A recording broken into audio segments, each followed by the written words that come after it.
आज हम लोग नॉट फॉर प्रॉफिट ऑर्गेनाइजेशन के बारे में पढ़ेंगे। बेसिकली ऑर्गेनाइजेशन अगर प्रॉफिट के हिसाब से देखा जाए तो दो तरीके की होती है। एक होती है प्रॉफिट कंसर्न और एक होती है non profit concern. Profit concern organisation क्या होता है, जैसे प्रॉफिट के बारे में उसका मेन मोटिव क्या होता है, प्रॉफिट कमाना। उसका मेन फोकस होता है प्रॉफिट कमाना। लेकिन नॉन प्रॉफिट ऑर्गेनाइजेशन क्या होता है, जो जिसका मेन मोटिव प्रॉफिट कमाना नहीं, उनका मेन मोटिव होता है सर्विस प्रोवाइड करना। वो हमेशा सर्विस प्रोवाइड करने में फोकस करते हैं। सर्विस प्रोवाइड करने के बाद अगर उनको प्रॉफिट आता है तो वो प्रॉफिट की तरफ जाते हैं। लेकिन उनका जो नॉन प्रॉफिट ऑर्गेनाइजेशन होता है, उनका जो मेन मोटिव होता है सर्विस प्रोवाइड करना, सिर्फ और सिर्फ सर्विस प्रोवाइड करना।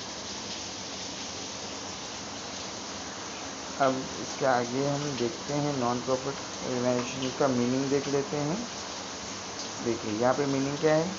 The meaning of profit concern not for profit concern are those concern which are not started to earn profit but to give qualitative service to its members and society at the minimum charges. दो qualitative service to the society at the minimum charges। यहाँ पे minimum charge लिखा है। कभी कभी बहुत सारे foundation है एक भी पैसे नहीं लेते हैं, फ्री ऑफ कॉस्ट प्रोवाइड करते हैं सर्विस। ठीक है। The main objective is it to provide social service and to promote art, culture, sports, education, etc. इनका मेन मोटिव क्या होता है, सर्विस प्रोवाइड करना, और ये आर्ट, कल्चर, स्पोर्ट्स और एजुकेशन से रिलेटेड चीज़ों को क्या करते हैं, प्रमोट करते हैं। The nature of these concern are different from profit organization. इसका जो नेचर होता है प्रॉफिट कंसर्न से डिफरेंट होता है। प्रॉफिट कंसर्न में क्या होता है, मेन वो प्रॉफिट पे फोकस करते हैं, प्रॉफिट पे ध्यान देते हैं, उन्हें प्रॉफिट आना चाहिए, वो हर चीज़ करते हैं जिससे उन्हें प्रॉफिट आएगा। लेकिन नॉन प्रॉफिट ऑर्गेनाइजेशन हर वो चीज़ करता है जिससे गुड बेटर सर्विस प्रोवाइड की जा सके। सर्विस प्रोवाइड करने पे कभी अगर इनकम आ रही तो ठीक है, अगर सर्विस प्रोवाइड नहीं हो रहा है और इनकम आई तो नहीं, उन्हें मेन मोटिव क्या होता है, सर्विस प्रोवाइड करना। Not for profit concern collect income through subscription, admission fees, donation etcetera. अब क्वेश्चन आता है कि नॉन प्रॉफिट ऑर्गेनाइजेशन अगर चल रहे हैं तो पैसे कहाँ से आएंगे। पैसे आने जरूरी हैं। अगर कोई भी बिजनेस रन कर रहा है, अगर वहाँ पे रन कर रहा है तो वहाँ पे उनको पैसे की ज़रूरत पड़ती है। तो नॉन प्रॉफिट ऑर्गेनाइजेशन का जो मेन पैसा जो आता है, सब्सक्रिप्शन, पहला सब्सक्रिप्शन से आता है, दूसरा कोई एडमिशन लेता है, एडमिशन फीस देता है तो उससे आता है, तीसरा डोनेशन से आता है, चौथा लाइफ मेंबरशिप फीस से आता है, लेगेसी से आता है, कैपिटल फंड से आता है। तो ऐसी बहुत सारी चीज़ें हैं जिससे नॉन प्रॉफिट ऑर्गेनाइजेशन को पैसे आते हैं। अब सब्सक्रिप्शन होता क्या है, बेसिकली छोटा सा एक आइडिया दे देता हूँ मैं। सब्सक्रिप्शन मतलब क्या, अगर कोई भी मेंबर है हमारे, कोई भी नॉन प्रॉफिट ऑर्गेनाइजेशन या कोई फाउंडेशन है, उस फाउंडेशन में क्या होना चाहता है, मेंबर बनना चाहता है और वो डोनेट करना चाहता है या फिर कुछ वेलफेयर का काम करना चाहता है वो, तो उसको मेंबरशिप लेना पड़ता है और मेंबरशिप लेने के लिए उसको पैसे भरने पड़ते हैं, और वही पैसा जो होता है सोसाइटी के लिए या फाउंडेशन के लिए काम आता है। एडमिशन फीस भी ऐसी है, डोनेशन, लोग डोनेशन देते हैं, बहुत सारा डोनेशन देते हैं, कोई 1 लाख, कोई 2 लाख, कोई 3 लाख, अपने हिसाब से, अपनी इनकम के हिसाब से लोग क्या करते हैं, डोनेट करते हैं। Given by the members or non members. अब कुछ जो डोनेटर होते हैं, जो डोनेट करने वाले होते हैं, मेंबर भी हो सकते हैं, नॉन मेंबर लोग भी डोनेट कर सकते हैं। नॉन मेंबर भी डोनेट करते हैं तो वो भी एक्सेप्ट किया जाता है। Grant subsidies or concession received from the government. Grant subsidies, government भी क्या करती है, सब्सिडीज देती है अब जो नॉन प्रॉफिट ऑर्गेनाइजेशन होता है ये प्राइवेटली चलता है और इसके लिए कोई गवर्नमेंट रिकॉग्नाइज नहीं होता है, लेकिन ये फिर भी ये जो हमारी कंट्री के लिए, हमारे एरिया के लिए, हमारे सोसाइटी के लिए, हमारे स्टेट के लिए अच्छा काम करते हैं, जो फ्री में लोगों को कभी पढ़ा दिया, कभी आर्ट्स के बारे में नॉलेज दे दिया, कोई ऐसा काम कर दिया जिससे लोगों को जॉब मिले, तो गवर्नमेंट के लिए अच्छा हो जाता है, गवर्नमेंट का बर्डन कम हो जाता है। तो गवर्नमेंट क्या करती है, कभी कभी टैक्स में सब्सिडी दे देती है इन सोसाइटीज़ को, इन फाउंडेशन को, और बहुत सारे ग्रांट प्रोवाइड करती है। ठीक है, अब फीचर देखते हैं, feature of not for profit concern. पहला फीचर देखते हैं, the primary objective of such concern is to provide service to member, not to earn profit.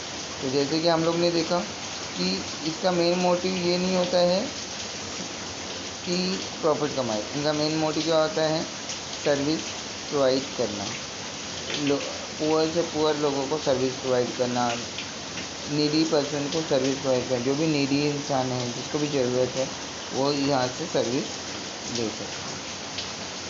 पहला फीचर्स हो गया। अब दूसरा देखते हैं, हमारा सेकंड फीचर्स है, these concerns are formed for promotion of arts, culture, education, sports, charity, health etc. अब ये कंसर्न का काम क्या होता है, मेन आर्ट्स को प्रमोट करता है, एजुकेशन को प्रमोट करता है, हेल्थ को प्रमोट करता है, चैरिटी को प्रमोट करता है। अब बहुत सारे फाउंडेशन ऐसे होते हैं जो बड़ी से बड़ी जो बीमारियों का खर्चा जो लाखों, 1.5 लाख, 2 लाख, करोड़ों या करोड़ों में खर्चा जाता है, तो उसका खर्चा कम करके वो 50,000, 20,000 कम खर्चे में वो हेल्थ का काम करवा देती है। एजुकेशन फील्ड में ये काम करते हैं। एजुकेशन फील्ड में क्या करते हैं कि लोगों को, अगर उसके पास पैसे नहीं है और वो पढ़ने में अच्छा है और लोगों के पास पैसे नहीं है, तो वो यहाँ पे इस फाउंडेशन में लोग पढ़ा सकते हैं। सेम चैरिटी का काम करते हैं, जो गरीब लोगों को कपड़े देते हैं, खाना प्रोवाइड करते हैं। इनका टाइमिंग हर स्लम एरिया में जाकर हर गरीब से गरीब लोगों को, हर पुअर से पुअर लोगों को खाने देना, कपड़े देना, और ऐसा कुछ सिस्टम क्रिएट करना जिससे लोगों को जॉब मिल सके, गरीब से गरीब लोग जॉब कर सकें। ये सारे काम करते हैं।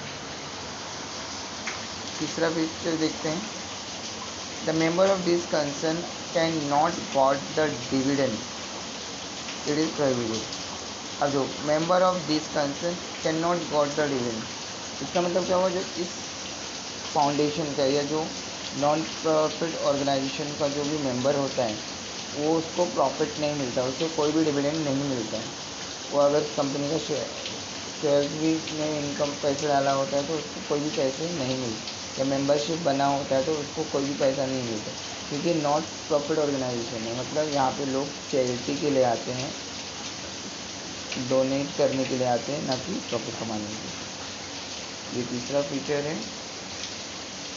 चौथा feature, the management of such concern is done by elected representative of member, it is governed bye elected member.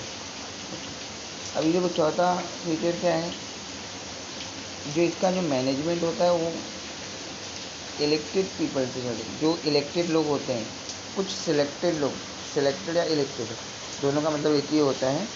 कोई भी सेलेक्टेड वो जो मेंबर होते हैं, जो मेंबरशिप लिए होते हैं, उनमें से उनका वोट होता है, और वोट होने के बाद जो ज़्यादा वोट से जो मेंबर जीतता है, उनकी कमेटी बनती है, और वो कमेटी क्या करती है, पूरे ऑर्गेनाइजेशन को, पूरे कंसर्न को चलाती है। जैसे हमारे इंडिया में हमारी गवर्नमेंट के लिए इलेक्शन होता है, प्रेसिडेंट के लिए इलेक्शन होता है, चीफ मिनिस्टर के लिए इलेक्शन होता है, सेम इधर पे भी जो यहाँ के जो मेंबर्स होते हैं वो मेंबर्स क्या करते हैं, इलेक्शन करते हैं।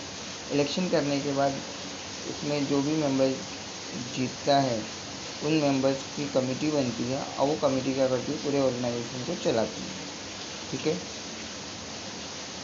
फिफ्थ फीचर है this concern prepare a receipt and payment account, income and expenditure account and balance sheet. अब ये जो कंसर्न है, जैसे ये कंसर्न 3 चीज़ प्रिपेयर करती है। पहला receipt and payment account. Receipt and payment account होता क्या है मैं आपको बताता हूँ। रिसिप्ट एंड पेमेंट अकाउंट मतलब, रिसिप्ट मतलब पैसे आए और पेमेंट मतलब पैसे गए। ये पैसे बेसिकली इन शॉर्ट अगर बताऊँ, ये कैश के लेन देन का हिसाब होता है इसके अंदर। दूसरा income and expenditure account. Income and expenditure नाम से ही आपको पता चल रहा है, ये इसमें इनकम और एक्सपेंडिचर का डिटेल होता है। ये similar to profit and loss account, not for profit organization में या फाइनल अकाउंट में जो हम लोग ने पढ़ा था। फाइनल अकाउंट में जैसे हम लोग ने प्रॉफिट एंड लॉस अकाउंट बनाते हैं, सिमिलर ये ऐसे ही होता है इनकम एंड एक्सपेंडिचर अकाउंट। और उसके बाद है हमारा बैलेंस शीट। तो बैलेंस शीट जो हमने फाइनल अकाउंट में पढ़ा इससे वैसे ही रहता है। तो बैलेंस शीट भी पढ़ चुके हैं। Income and expenditure account similar profit and loss account जैसा होता है। इसके बारे में इन डिटेल में हम लोग नेक्स्ट वीडियो में आगे वाले जब क्वेश्चन सॉल्व करेंगे तो वो देखेंगे हम लोग। और इससे भी पेमेंट अकाउंट हमारा कैश के लेन देन का हिसाब होता है। 6. Capital fund is created by such concern, it is made of entrance fees. अब जो कैपिटल होता है, कैपिटल फंड, जैसे हम लोग ने फाइनल अकाउंट में कैपिटल अकाउंट पढ़ा था जो पार्टनर्स का अकाउंट होता है। अब ये कैपिटल फंड जो होता है, कैपिटल फंड किसी का अकाउंट नहीं होता है। ये कैपिटल फंड उस ऑर्गेनाइजेशन का फंड होता है जिससे वो ऑर्गेनाइजेशन चलती है। तो उसके लिए एंट्रेंस फीस से उसमें ऐड होता है सरप्लस जो होता है, सरप्लस जो हम फाइनल अकाउंट में नेट प्रॉफिट जिसको बोलते थे, ये हमारा सरप्लस है। और दूसरा एक होता है डेफिसिट जो फाइनल अकाउंट में हम लोग नेट लॉस बोलते थे, इसको हम लोग क्या बोलते हैं, डेफिसिट बोलते हैं यहाँ पर। तो डेफिसिट और सरप्लस भी हम देखेंगे। लीगेसीज जो होता है, यदि कोई पर्सन है वो चैरिटी में ज़्यादा ट्रस्ट रखता है, लोगों को बहुत चैरिटी करता है, वो बहुत डोनेशन करता है, बहुत डोनेट करता है, तो ऐसा आदमी एक ऐसी सिचुएशन पे आ गया है कि उसका डेथ होने का सिचुएशन हो गया या वो मरने का सिचुएशन हो गया, तो वो एक विल बनाता है और वो विल में लिखता है कि मेरे डेथ के बाद मेरी इतनी प्रॉपर्टी क्या होगी, इस फाउंडेशन को चली जाएगी। तो उसको हम बोलते हैं लीगेसी। तो ये भी हमारा कैपिटल फंड में ऐड होता है। और दूसरा डोनेशन होता है, specially receive for the capital fund. ये सारे कैपिटल फंड के लिए रिसीव होते हैं। ठीक है। अब हम देखेंगे difference between the profit organisation and not for profit organisation. इन दोनों में मेन बेसिक क्या डिफरेंस है। अभी तो आप लोगों को आधी से ज़्यादा चीज़ें पता चल गई होंगी कि इन दोनों में डिफरेंस क्या होता है। तो हम कुछ ये 5 डिफरेंसेस पढ़ लेते हैं, क्या क्या डिफरेंसेस और मेन होते हैं। पहला, प्राइमरी ऑब्जेक्टिव। प्राइमरी ऑब्जेक्टिव का मतलब क्या होता है। प्राइमरी ऑब्जेक्टिव मतलब इन दोनों का जो प्राइमरी ऑब्जेक्टिव क्या होता है, डिफरेंट होता है। मतलब अगर प्रॉफिट ऑर्गेनाइजेशन की हम लोग बात करें तो प्रॉफिट ऑर्गेनाइजेशन का प्राइमरी ऑब्जेक्टिव क्या होता है, सिर्फ और सिर्फ प्रॉफिट कमाना, प्रॉफिट के बारे में थिंकिंग करना, ऐसा काम करें कि जिससे क्या है, प्रॉफिट है।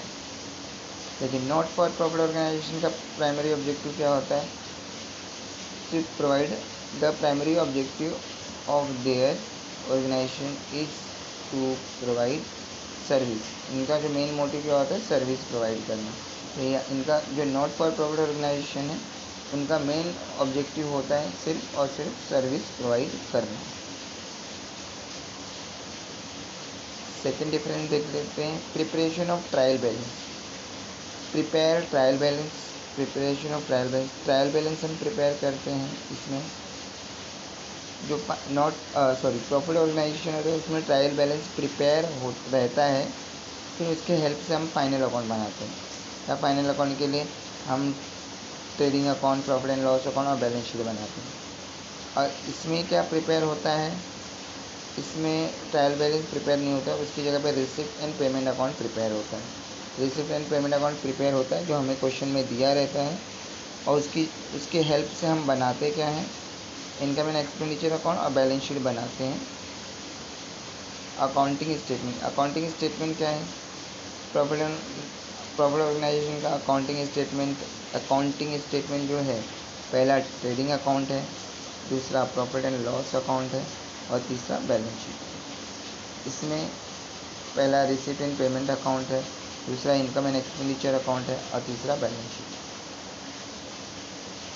चौथा net result, net profit and net loss. जो प्रॉफिट ऑर्गेनाइजेशन है, प्रॉफिट ऑर्गेनाइजेशन में क्या मिलता है हमें रिजल्ट, या तो नेट प्रॉफिट मिलेगा या तो नेट लॉस मिलेगा।